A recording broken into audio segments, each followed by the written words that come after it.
Bonjour à tous, ravi de vous retrouver dans Télésud Global Africa. C'est ici que ça se passe et nulle part ailleurs. Merci d'abord de votre fidélité, merci pour tous les messages que vous nous envoyez. Alors dans cet entretien un peu spécial, vous l'aurez remarqué, ici on va recevoir un maire d'une ville connue qui se tend à se faire connaître de plus en plus. Elle va accueillir le village olympique pour les JO de cet été. Le maire d'ailleurs, en personne de la ville de Saint-Ouen, il a fait l'objet d'un véritable portrait dans le New York Times. Et c'est pas évidemment accessible à tout le monde. Et enfin, cette ville est en pleine mutation, transformation. Bref, vous savez, je veux parler tout simplement du maire de la ville de Saint-Ouen et j'ai l'honneur, plaisir de le recevoir. Monsieur Karim Bouamrane. Monsieur le maire, bonjour. Bonjour Adil, merci de me recevoir. C'est un plaisir, un honneur, toujours. Partagez, sachez-le. Merci. Ça fait plaisir de vous recevoir ici parce que, alors, on se connaît depuis un moment, monsieur le maire. Tout d'abord, qu'est-ce que vous avez envie de dire? J'ai envie de d'ouvrir cet entretien du jour. Dans quel état d'esprit vous êtes aujourd'hui? Responsabilité, évidemment teintée d'inquiétude, mais responsabilité au regard du statut et des responsabilités qui nous sont, que ce soit vous, moi ou d'autres, conférées, parce que les choses ne seront plus jamais comme avant. C'est la première fois depuis la Ve République que parti d'extrême droite dans notre pays est aux portes du pouvoir, ce qui signifie une remise en question du ciment républicain. Mais derrière, je reste convaincu qu'un chemin d'espoir peut se créer grâce à des énergies, grâce aux corps intermédiaires, grâce à toutes celles et ceux qui portent un véritable projet républicain à notre image. Donc beaucoup d'espoir, beaucoup de concentration et surtout bien suivre les choses avec la vigilance qui s'impose. Alors justement, dans cet entretien avec le maire, monsieur Karim Bouamrane, il va se dérouler en 2-3 parties, vous savez. On va parler à la fois de la mutation, de la transformation de votre ville, la ville de Saint-Ouen d'ailleurs, qui fait l'objet, vous savez quoi, de défilés, à la fois défilés de personnalités politiques, artistiques, sportifs. Emmanuel Macron, le président de la République, je crois qu'il s'est rendu 2 ou 3 fois. Plusieurs reprises pour la ligne 14, pour le village olympique, absolument. Absolument. Et puis on parlera aussi de cette inquiétude grandissante face à la montée du Rassemblement national. Et puis on finira avec cette ville, Saint-Ouen, qui est l'objet, le reflet, le miroir de cette France. Vous le mettez d'ailleurs régulièrement dans vos réseaux. D'abord, petite question, vous êtes très présent sur les réseaux sociaux. Pour quelle raison? Tout le monde dit un peu, vous êtes le Obama français. Ou peut-être que Obama, c'est le Bouamrane américain. C'est ça. On peut le jouer aussi comme ça. Non, mais bon, je pense que Barack Obama, ça reste Barack Obama. C'est une personne exceptionnelle qui a transformé une bonne partie du paradigme politique de par ce qu'il incarnait, de par ce qu'il portait. Nous, ce qu'on comprend, c'est que la politique, c'est porter un projet, porter une vision, et ensuite utiliser tous les canaux existants pour pouvoir diffuser le message. À notre époque, c'était le marché. Là, c'est le marché, c'est les porte-à-porte, c'est la lisibilité, la visibilité, et c'est les réseaux sociaux pour être en capacité de faire en sorte que le message passe vite et bien. C'est de ça dont il s'agit. Et ensuite, on peut avoir les meilleures techniques. C'est comme vous par rapport à votre métier. On peut avoir le meilleur matériel, le meilleur décor, la meilleure diction. Si derrière, il n'y a pas le fond, ça ne va pas très loin. Ouais. Donc là, l'objectif, c'est mettre en œuvre notre vision, qui est la vision du progrès partagé, de l'espoir partagé, de l'espérance partagée. Et ça marche, Je pense, ouais, ça prend forme. Ça prend d'ailleurs. On parle beaucoup de vous sur les réseaux sociaux. Ça prend. Alors, monsieur le maire, moi j'ai envie de vous poser cette première question, avant d'entamer la question politique. Tout d'abord, c'est vrai que vous avez fait l'objet d'un beau portrait dans le New York Times. Ce n'est pas donné à tout le monde, vous êtes 2. Vous êtes le seul maire en France, me semble-t-il, de mémoire, et le président de la République. Qu'est-ce que ça représente? Qu'est-ce que cela incarne chez vous, monsieur le maire? À titre personnel, c'était un continuum de ce qu'on fait à Saint-Ouen. C'est-à-dire que ce n'est pas du tout un numéro d'ego. Alors bien sûr, on a toujours un sentiment de fierté au fond de soi-même. On se dit c'est super, c'est le New York Times, c'est lu par des millions et des millions de lecteurs. Il y a une couverture internationale. Ça a une symbolique quand même. Il y a une symbolique. Mais derrière, il y avait 3 éléments qui m'ont taraudé à la suite de cet article. Le premier, c'est surtout la mise en valeur du territoire, de ce qu'on fait au travers de la personne qui le représente, à savoir le maire. Mais derrière, c'est toutes les équipes qui sont autour. C'est comment on valorise cette politique du progrès partagé, d'espérance partagée, d'espoir partagé. Ça, c'est le premier point. Le second point, c'est quand même intéressant que ce soit le New York Times qui s'intéresse à ce que je fais, à ce que nous faisons. Pourquoi les autres journaux franco-français n'ont pas eu le réflexe de se dire, bah tiens, à Saint-Ouen, il y a peut-être un chemin qui est en train de se frayer, un chemin républicain, un chemin d'espoir. New York Times avait fait sa une, mais est-ce que, franchement, je vous pose la question oui, différemment, monsieur le maire, est-ce qu'on n'est pas en train de vous installer tout simplement sur les starting blocks, un peu à l'image d'Obama? Est-ce qu'on ne vous prépare pas dans ce nouveau paysage politique français? Vous qui êtes issu de l'immigration, est-ce que le fait que New York Times, peut-être qu'il donne le ton, qu'on vous prépare à être vous-même sur les starting blocks? El País avait fait un article. La Tribune de Genève avait fait un article. Der Spiegel avait fait un article. Daily Telegraph avait fait, Daily Telegraph avait fait un article. Cette presse internationale a compris que derrière, le grand pays qu'est la France, aujourd'hui, si elle veut continuer à être un grand pays, doit revoir une partie de son logiciel qui fait que toute une partie des territoires français ne se sentent pas représentés par cette espèce d'élite qui vit dans les hypercentres et qui s'est approprié les sphères de pouvoir depuis plus d'un siècle. C'est de ça dont il s'agit. Et se dit, bah tiens, il y a plusieurs élus, dont votre serviteur, qui peuvent éventuellement porter et incarner ce projet avec une ambition nouvelle, avec une ambition grande, républicaine pour ce pays. C'est ça qu'ils sont en train d'étudier. Et les Américains, les Anglo-Saxons, pour bien les connaître, ils aiment bien ce qu'ils appellent les track records, c'est-à-dire qu'ils regardent sur les éléments concrets. Et ici, ce n'est pas un météorite, ce n'est pas une étoile filante. Quand on explique, et on aura l'occasion d'y revenir, on fait venir un campus hospitalier de 12 000 étudiants, lorsqu'on fait venir l'académie Tony Parker, lorsqu'on rénove tout le centre de Saint-Ouen, lorsqu'on rénove plus de 1800 logements avec un plan de rénovation urbaine de 1,5 milliard, lorsqu'on rénove le stade de foot, le stade Boer, avec l'équipe Fagnon du Red Star qui monte en Ligue 2 avec un projet de Ligue 1. Bah, ils se disent, bah tiens, il se passe des choses quand même. Alors justement, parlons-en. Je voulais qu'on aborde la question politique, mais on va rester parce que vous m'avez permis une belle transition là-dessus. Justement, votre ville, la ville de Saint-Ouen, une ville populaire où la diversité règne, où le melting pot est très présent. Elle est située, pour celles et ceux qui nous regardent, de l'autre côté du périph' nord de Paris. Paraît-il qu'il souffle un vent plutôt de fraîcheur dans cette ville. Est-ce qu'on a une explication, monsieur le maire, et quelles sont les raisons aujourd'hui qui explique cette accélération? L'apaisement. Tout de suite, lorsque je suis venu en responsabilité il y a 4 ans jour pour jour, j'aurais pu cliver, monter les communautés les unes contre les autres. Et c'est relativement simpliste et simple. Les jeunes contre les anciens, les nouveaux contre ceux qui sont là depuis des années, ceux qui ont un pouvoir d'achat relativement confortable, favorisés contre ceux qui sont nés d'un milieu un peu plus modeste, les blancs contre les noirs, les juifs contre les musulmans, les croyants contre les non. C'était relativement simple de faire du clientélisme et de monter les uns contre les autres.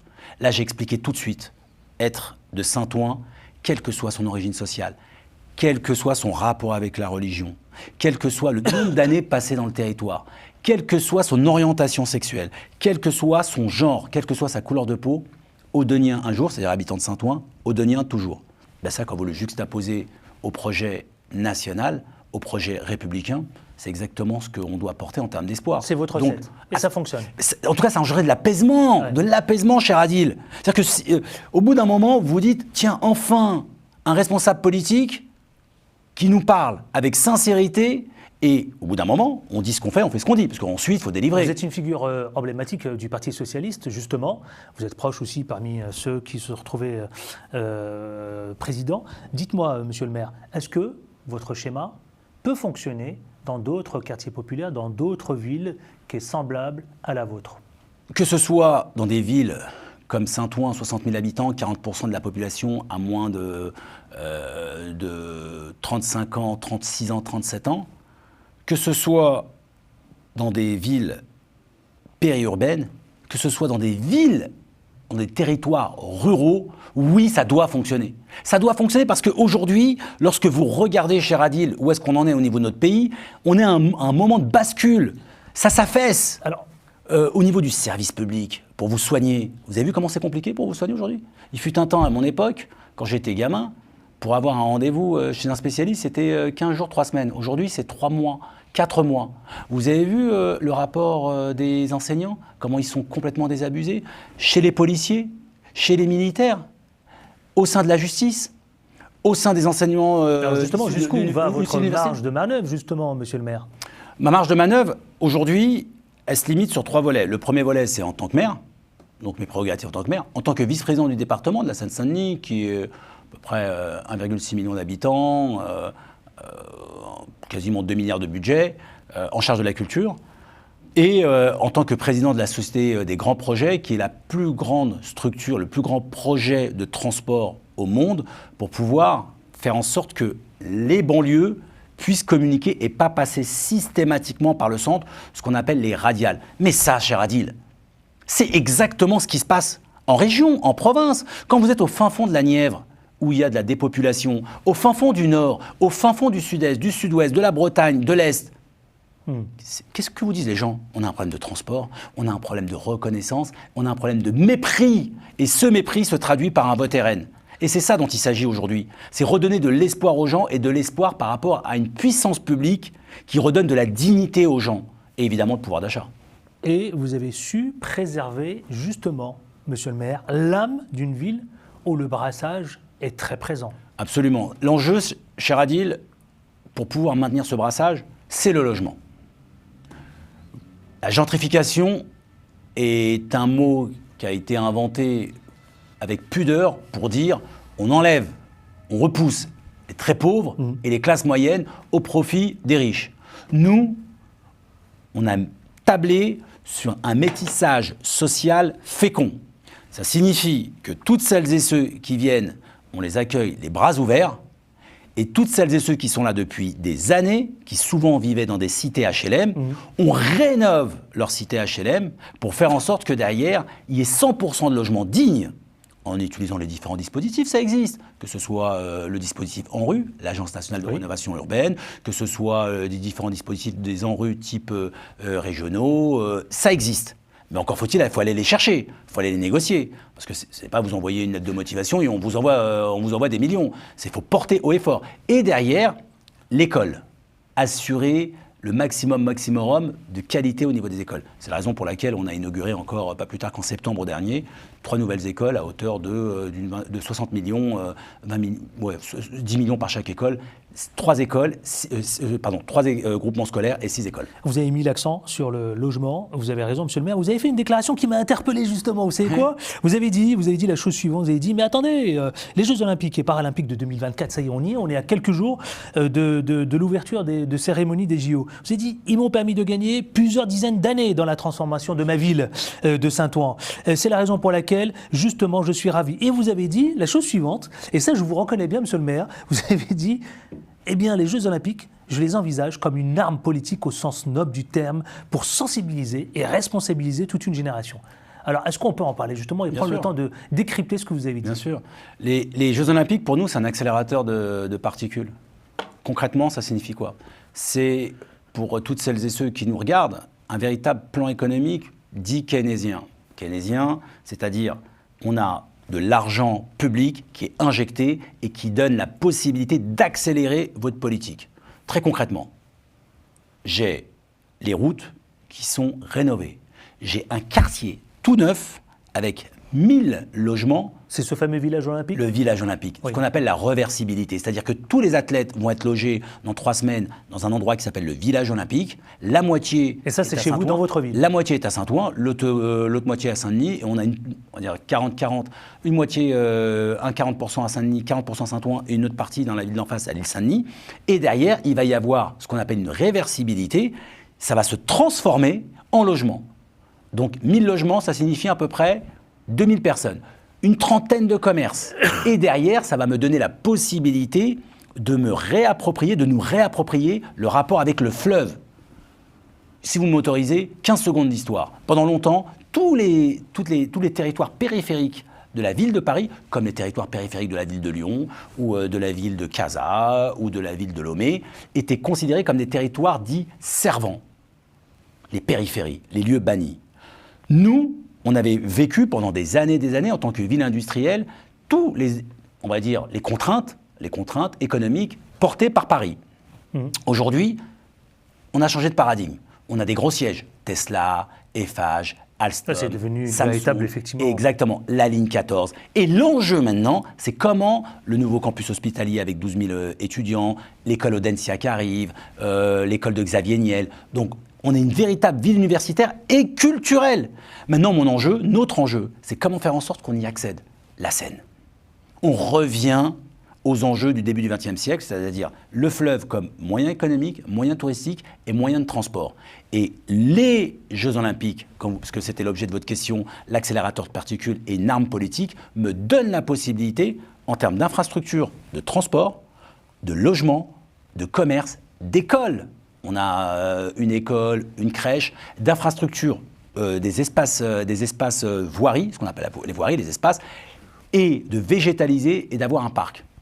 Alors, c'est exceptionnel. Et l'île des Vannes, là, on va recevoir l'Académie Tony Parker, rénovation de 14 millions. 14 millions. 14 millions. Donc là, on va accueillir l'Académie Tony Parker, qui historiquement était le centre de formation du Red Star. Donc c'est pour très prochainement. Dans 3 semaines, et je vous y inviterai avec grand plaisir. Mais partagez, écoutez, on y sera, on sera au rendez-vous. Justement, pour celles et ceux qui viennent de nous retrouver dans cet entretien avec Monsieur le maire de la ville de Saint-Ouen, celui qui a transformé justement cette ville, qui a saisi l'occasion du village olympique, les JO notamment, qui a saisi ce moment, en tout cas, moment mondial sportif pour transformer sa ville, comme il nous l'a rappelé si bien. Ainsi, je le rappelle à ceux qui viennent tout juste évidemment de découvrir l'entretien du jour. Il est le seul maire à faire l'objet d'un beau portrait dans le New York Times. Je vous invite à le découvrir sur le terrain. Regardez, monsieur le maire, on a quelques extraits de vous sur le terrain avec les habitants. On va découvrir ça et on revient justement finir cet entretien du jour.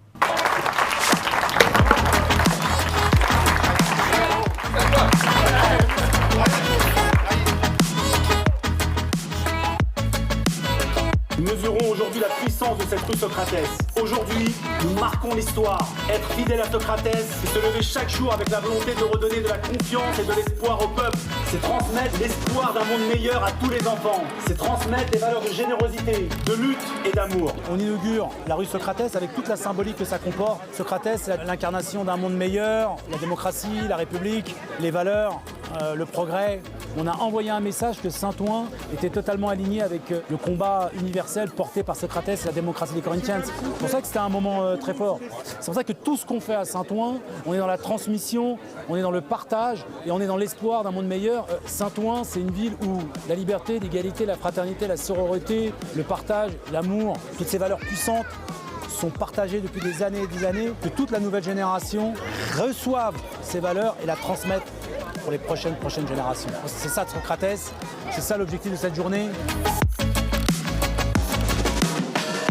C'est important, c'est la première, la rue Socrates, la première au monde. C'est à Saint-Ouen, c'est au cœur des Jeux Olympiques, au cœur de la France, et au cœur d'une ville qui veut se transformer, qui veut transformer le monde, qui veut être un des grands partenaires du Brésil aussi. Et d'avoir un hommage à mon frère qui représente toutes les valeurs démocratiques, les valeurs de justice sociale, pour nous c'est touchant et ça continue. Tout ce qui continue, Socrates représente, c'est éternel et ici ça a été éternisé.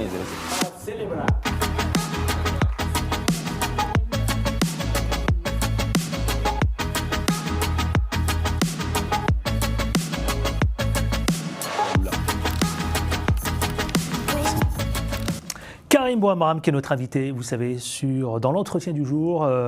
Monsieur le maire, justement, on parle du Brésil. On vient de découvrir, vous, sur le terrain, avec toutes ces vedettes qui défilent en permanence chez vous d'ailleurs. Quelle est votre vision avec le rapport, justement, de tout ce brassage dont on parle, tous vos habitants qui sont donc de Saint-Ouen? Quel est le rapport qu'est-ce que vous créez comme vision et rapport avec l'Afrique? Là, cet exemple est particulièrement intéressant et touchant, parce que je ne l'avais pas revu en plus. On part du principe que beaucoup sont originaires de l'Afrique. De l'Afrique, quel rapport, quelle vision? Une partie de l'Europe, mais effectivement de l'Afrique. La vision, c'est quelles sont les valeurs qui nous rapprochent.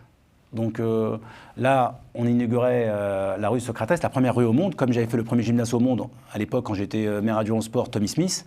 C'est toujours les valeurs de paix, les valeurs de respect, les valeurs de fraternité, de sororité, oui, d'égalité, de justice. Et la justice, pour une partie des Françaises et des Français, c'est donner une reconnaissance de l'histoire de leurs grands-parents et de leurs parents. Et vous avez vu l'interview de Rai, quand il dit je suis touché parce que c'était la démocratie corruption, c'était mon frère, c'était des valeurs de progrès, des valeurs de partage, des valeurs d'équité, de justice. Et par rapport à votre question, on a redonné un maximum de fierté, de dignité, via non pas des symboles, mais des actions qui touchent dans la dignité des gens. Quand la dignité des gens, monsieur le maire, est-ce que ça passe pas aussi par peut-être de créer des passerelles avec le continent africain? Ah, complètement. Complètement. C'est la raison pour laquelle on a signé, en plus d'un jumelage, d'un partenariat avec la ville de Los Angeles, donc la maire Karen Bass, qui est pressentie pour être la vice-présidente pour Joe Biden, prochaines élections, est venue à Saint-Ouen, on a signé une convention. En plus d'avoir signé une convention de partenariat de jumelage avec la ville de Rio et l'État d'Amazonie du Pará, parce qu'on va envoyer toute une génération de jeunes de la ville à Belém, dans le cadre de la COP30. Elle avait eu lieu à Dubaï, la prochaine aura lieu en Azerbaïdjan, et ensuite ça va être à Belém, en Amazonie. On a un partenariat désormais avec le Bénin et la Côte d'Ivoire. Et là, il y a une forme de reconnaissance. Une reconnaissance parce que vous avez une bonne partie de la jeunesse qui se trouve, des moins de 30 ans qui se trouve en Afrique. Vous avez une énergie exceptionnelle. Quand je vais à Casablanca, j'étais dans l'Est, j'étais à Zanzibar, j'étais au Sénégal, mais l'énergie, elle est exceptionnelle. Et comment vous transformez tout ça, monsieur le maire? Comment vous le transformez, justement, cette énergie? Alors, cette énergie, c'est des partenariats. Qu'est-ce que vous voulez en faire, justement? Vous avez parlé du Bénin, de la Côte d'Ivoire, toutes ces villes qui sont en plein essor, notamment la Côte d'Ivoire, économique. Exceptionnelle. La Côte d'Ivoire, pendant très longtemps, elle a été qualifiée de la Suisse africaine. N'oublions pas ça, à l'époque de Houphouët-Boigny. Alors, justement, comment vous voulez transformer? Comment vous voyez la transformation entre votre ville de Saint-Ouen et ce rapport avec l'Afrique et ces pays? C'est une question très concrète. Le partenariat, c'est exactement comme on a avec le Brésil. On reçoit la délégation du Brésil dans 3 semaines. Le partenariat a commencé au niveau sportif. On a un grand club, le Red Star, on a une académie qui s'ouvre en septembre 2025, l'académie Tony Parker, au niveau du basket. Donc le partenariat, il est sportif. Le partenariat, il est culturel. Vous avez vu, on a aussi inauguré une fresque avec le grand, avec Socrates, mais aussi avec Cobra, qui est un des plus grands street artistes brésiliens. On a fait la même chose avec Cobra, c'est connu, c'est une signature, ça, Cobra. Exactement. Ah, ça parle. C'est exceptionnel, exceptionnel. Pareil avec Hamilton, en lien avec les États-Unis, l'ambassade des États-Unis et Los Angeles. Avec l'Afrique, ce sera un partenariat sportif, culturel, économique, universitaire. Mon objectif, c'est de faire en sorte que une partie des étudiantes et des étudiants du Bénin, de Côte d'Ivoire, du Sénégal et Côte d'Ivoire, Sénégal, Bénin, c'est bon, je les ai tous listés, viennent se former à Saint-Ouen au regard de l'université qui s'installera dans 2 ans.